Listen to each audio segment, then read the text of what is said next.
আমি কিতাব পড়ে বলতেছি না, চোখে দেখা বলতেছি। কিন্তু ফিলিস্তিন এখন আমার সামনে। আপনি আর কতটুকু পবিত্র জায়গায় বসা আছেন, বেলকুচির মানুষ।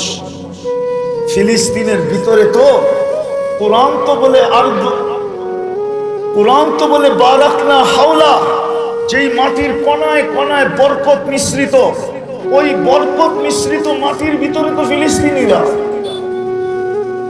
যেখানে ইব্রাহিম আলাইহিস সালাম ঘুমায় আছেন, যেই মাটির টাচ করতেছে খলিলের শরীরকে,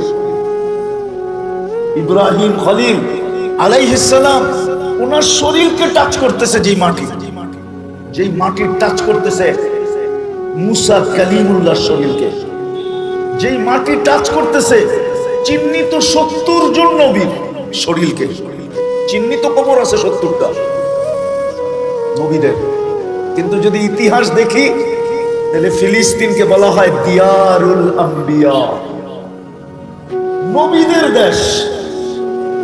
যেই মাটির সাথে টাচ করা সংযুক্ত আছে 45,000 সাহাবার কবর।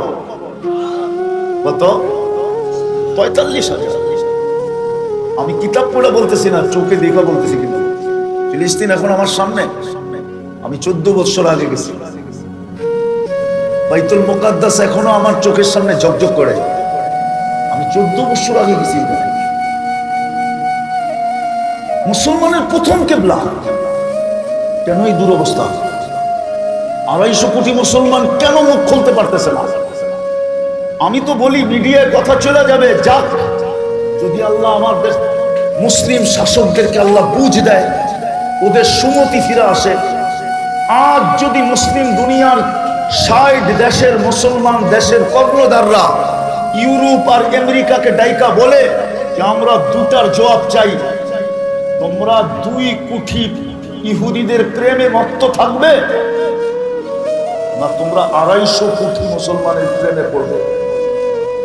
ডিসাইড আজকেই করতে হবে।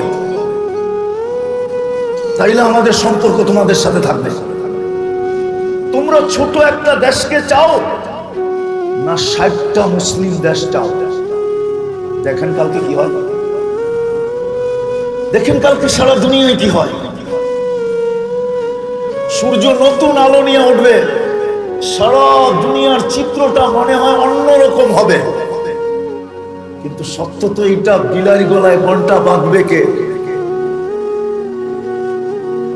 60 মুসলিম দেশের তো কর্ণধারদের এই সাহস নাই যে ওরা এক হবে আর এই দুটা কথা বলবে।